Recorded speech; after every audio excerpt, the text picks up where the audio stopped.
L'Exode, chapitre 37. Betsaléel fit l'arche de bois d'acacia.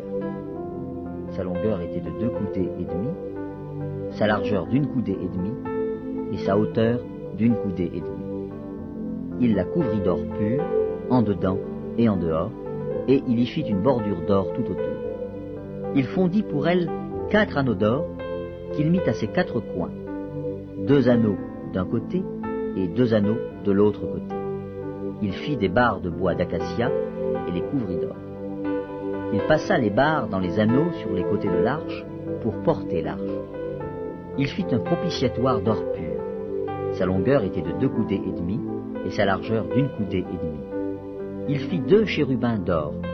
Il les fit d'or battu aux 2 extrémités du propitiatoire, un chérubin à l'une des extrémités et un chérubin à l'autre extrémité.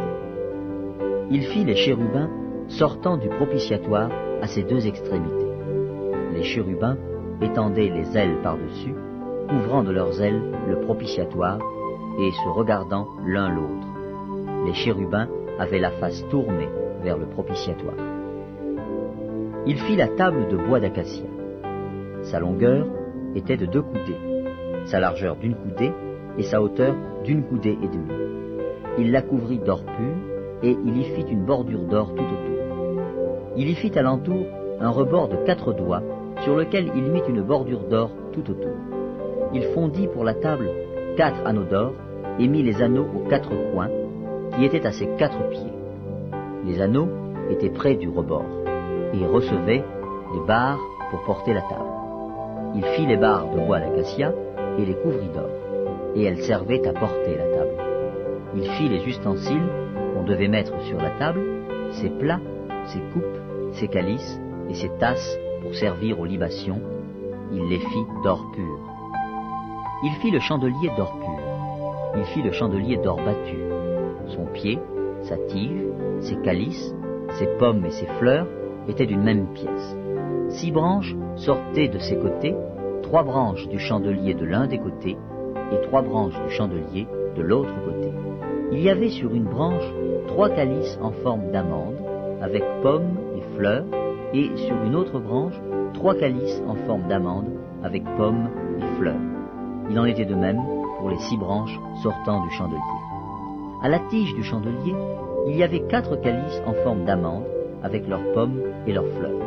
Il y avait une pomme sous 2 des branches sortant du chandelier, une pomme sous 2 autres branches et une pomme sous 2 autres branches. Il en était de même pour les 6 branches sortant du chandelier. Les pommes et les branches du chandelier étaient d'une même pièce. Il était tout entier d'or battu, d'or pur. Il fit ses 7 lampes, ses mouchettes et ses vases à cendre d'or pur. Il employa un talent d'or pur pour faire le chandelier avec tous ses ustensiles.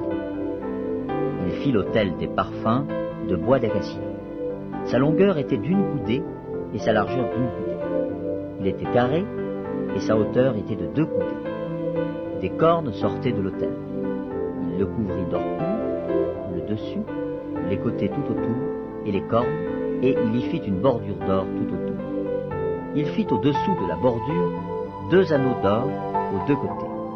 Il en mit aux 2 côtés pour recevoir les barres qui servaient à le porter. Il fit des barres de bois d'acacia et les couvrit d'or. Il fit l'huile pour l'onction sainte et le parfum odoriférant, pur, composé selon l'art du parfumeur.